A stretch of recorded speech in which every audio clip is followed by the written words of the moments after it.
کہ آج ہمارے دستار بندی ہوگی حفاظ اکرام کی تشریف فرما ہے، اور الحمدللہ اور جو حفاظ اکرام حافظ بن رہے ہیں ان کے لیے کوئی معمولی بات نہیں ہے۔ حافظ بننا کوئی آسان بات نہیں ہے، وقت لگانا پڑتا ہے۔ میں نے آپ کو پہلے بھی کہا، جان لگانی پڑتی ہے، مال لگانا پڑتا ہے۔ تو اب یہاں پہ ہم جتنے بھی انعامات ان سے نوازیں بہت کم ہیں۔ جو اللہ تعالیٰ انعامات سے ان کو نوازیں گے وہ تو بہت زیادہ ہوں گے، ہماری سوچ سے بھی زیادہ ہوں گے۔ ہمارے ذہن کے مطابق اگر کوئی بات سوچی جائے تو ان سے بھی زیادہ ہوں گے۔ میرے دوستو، قرآن پڑھنا یہ بھی عبادت کے ہے، اور قرآن کو سننا بھی عبادت ہے، قرآن کو سمجھنا بھی عبادت ہے۔ اور قرآن کے اندر جیسا کہ انسان پڑھ کر کے کسی کو سنا دے تب بھی عبادت ہے، قرآن کو ہاتھ لگانا بھی عبادت ہے، قرآن کو پڑھنا عبادت ہے، سمجھنا عبادت ہے۔ صحابہ اکرام نے قرآن کو سمجھ کر کے اور پوری دنیا تک پھیلا دیا تھا،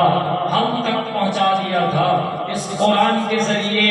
اس صحابہ کے ذریعے ہم تک قرآن پہنچ گیا، ہم تک دین پہنچ گیا، ہم تک اسلام پہنچ گیا، ہم تک ایمان پہنچ گیا۔ جب یہ سب کچھ پہنچنے کے بعد پھر اللہ نے اعلان فرما دیا، اليوم اکملت لکم دینکم واتممت علیکم، کہ ہمارا دین مکمل ہو گیا، اب اس کے بعد کوئی دین نہیں ہوگا۔ اسی طرح جب ہمارے نبی آئے اس وقت نبی کا دروازہ بند ہو گیا، ہمارے نبی آخری تھے، اس کے بعد اب کوئی نبی نہیں آ سکتا، اس کے بعد کوئی نبوت کا دعویٰ بھی کرے گا تو وہ جھوٹا ہوگا۔ اس لیے اور ان کے ایک اعلان ہو جاتا ہے کہ ختم نبوت کا دروازہ بند ہوا۔ ہاں ہاں، ہم نے تمہاری بات کو سمجھ لیا کہ ختم نبوت کا دروازہ بند ہو گیا۔ میرے دوستو یاد رکھو، جب ختم نبوت کا دروازہ بند ہوا تو اس کے بعد کیا صحابیت کا دروازہ بند نہیں ہوا؟ کیا صحابیت کا دروازہ بھی نبوت پر بند ہو گیا؟ جنہوں نے نبی کو دیکھا تھا، ایمان کی حالت میں دیکھا تھا، اور وہ بھی صحابہ کہلائے تھے، اور ایمان کے اوپر انہوں نے شہادتیں پیش کی تھی، انہیں بھی صحابہ کہتے ہیں، اور صحابہ نے قربانیاں دی تھی۔ پھر اللہ نے قرآن میں بھی بیان فرما دیا، اور صحابہ نے پوری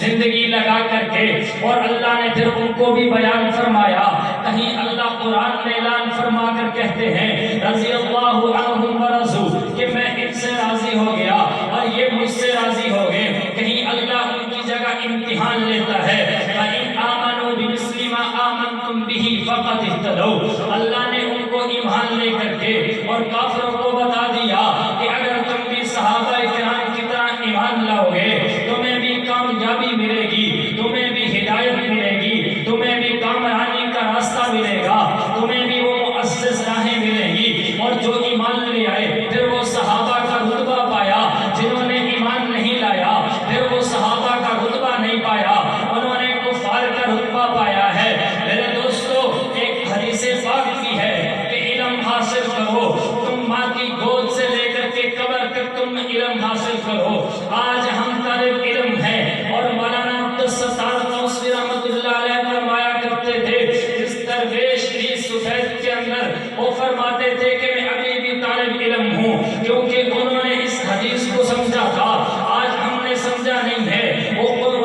قرآن کے اندر وہ کامیاب ہوئے جنہوں نے صحابہ کی سرٹیفکیٹ، جنہوں نے رسول اللہ سے براہ راست علم حاصل کیا تھا، اور جنہوں نے براہ راست کر کے ہم تک آج پہنچا دیا، انہیں صحابہ کہتے ہیں۔ اور قرآن میں اعلان ہو گیا، کہیں اولئک هم المفلحون کہہ کر پکار دیا، کہیں اولئک هم المتقون کہہ کر پکار دیا، کہیں اولئک هم الراشدون کہہ کر پکار دیا، کہیں اولئک هم المفلحون کہہ کر پکار دیا۔ یہ صحابہ کرام تھے جو انہوں نے دنیا میں بھی عزت پائی ہے اور آخرت میں بھی عزت پائی ہے۔ میرے دوستو، یہ مدارس ایک دیوبند سے چلے آ رہے ہیں، الحمدللہ ہمارے اکابر نے مدارس کی تاریخ رکھی، اور اس تاریخ کو انگریز نے مٹانے کی کوشش کی تھی، لیکن الحمدللہ اللہ کے فضل و کرم سے آج گلی میں اور محلے میں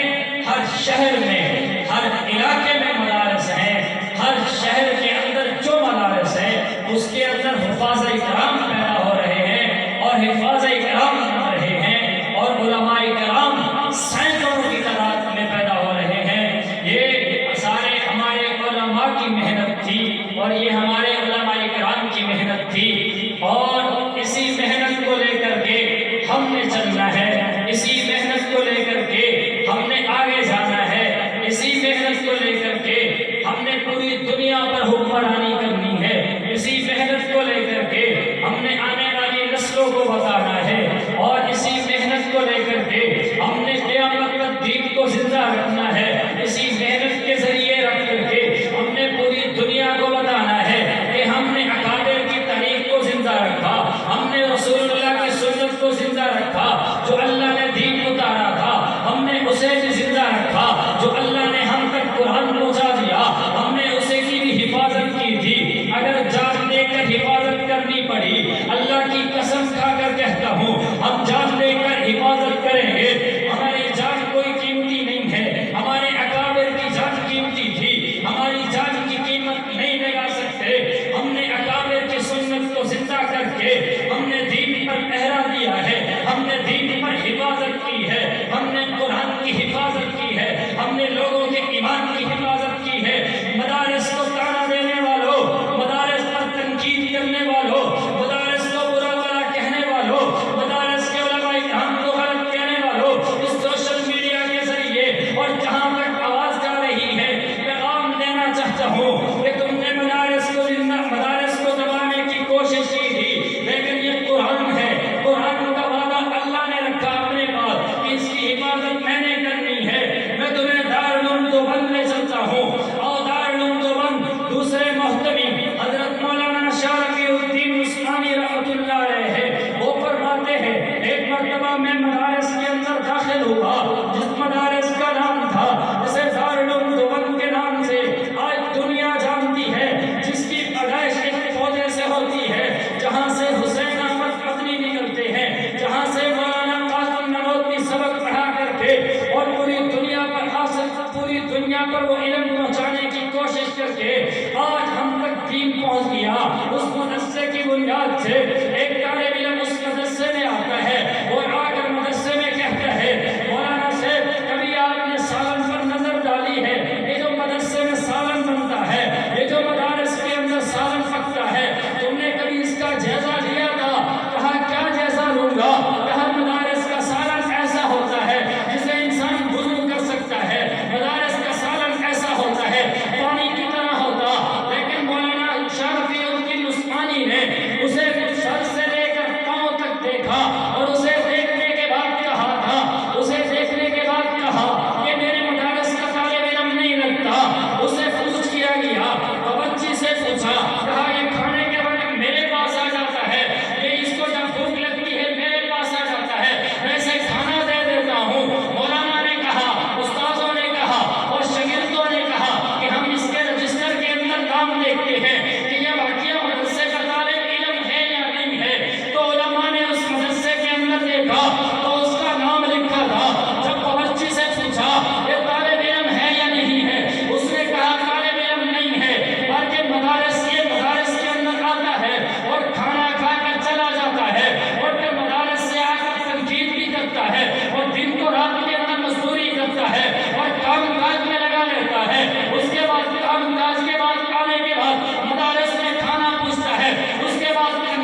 کیا کرو، یہاں پر اپنے بچوں کو بھیجو، اپنی نسلوں کو بھیجو، اپنے آنے والی نسلوں کو بھیجو، قرآن کی تعلیم دو، ان کے ہاتھوں میں قرآن دو، ان کو بتا دو کہ یہ قرآن جو ہے دنیا میں بھی کامیابی ہے اور آخرت میں بھی کامیابی ہے، اس کے اندر جو ہے قبر کے اندر بھی آسانی ہوگی، پھر قبر کے معاملات بھی مشکل نہیں ہوں گے۔ میرے دوستو انشاءاللہ تعلیم تو دیں گے نا، ہاتھ کھڑا کر کے بتائیں انشاءاللہ۔